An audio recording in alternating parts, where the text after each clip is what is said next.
Between 1964 and 1996, China performed the biggest series of nuclear tests in the world. The consequences of 46 explosions for the local population are still unknown. On Wednesday, members of the European Parliament invited human rights organisations to a conference to raise the issue.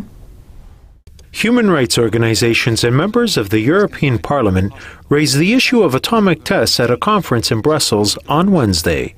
46 nuclear explosions were conducted in Xinjiang, an autonomous region of China, from 1964 to 1996, and their effects on the local population are unknown to this day. And the Chinese government have carried out 46 nuclear explosions in the Lop Nor area. And then the Chinese government said that in Lop Nor, and actually it wasn't. It was much to the northwest and very close to the residential area. And the distance only 140 kilometers away from Turpan, for example. And because of this secrecy, and probably we will never find out how many people actually died. These 46 tests, 23 conducted in the atmosphere and 23 conducted underground, are the largest series of nuclear tests conducted in a populated area. The three biggest of these 46 tests generated much more radioactivity than the Chernobyl disaster. Between 1997 and 1998, the number of cancer patients in the regional hospital of Xinjiang dramatically increased from 500 to about 2,000. And this is just the tip of the iceberg. Most of the people in the region are too poor to access any medical help.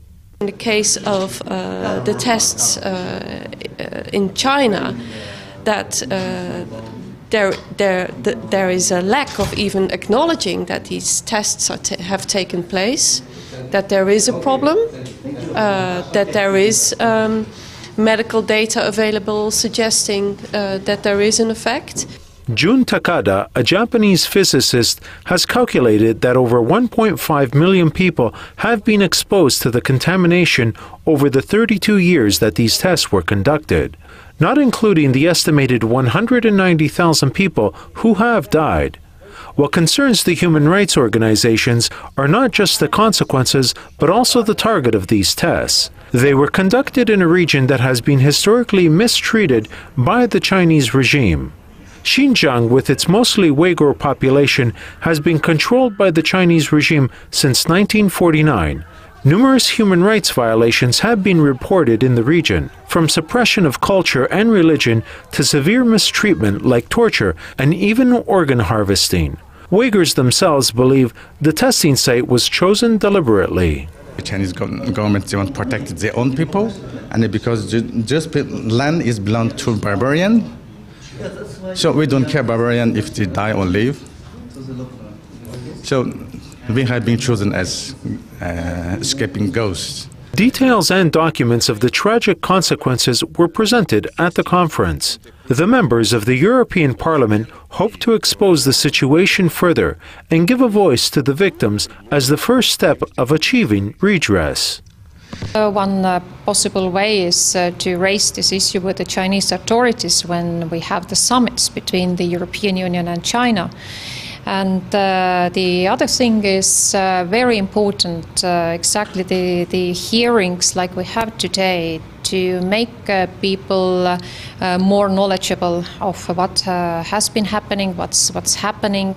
Uighurs themselves continue to call for their rights to be respected and for the international community to pay attention to the problem and help resolve it. Our issue should be raised to the United Nations agenda, because 20 million people, you cannot ignore them, and you cannot kill them off. We are going to live, and we are going to be there, and we are here also. So if you don't address this problem, a problem only getting worse. NTD News, Brussels, Belgium.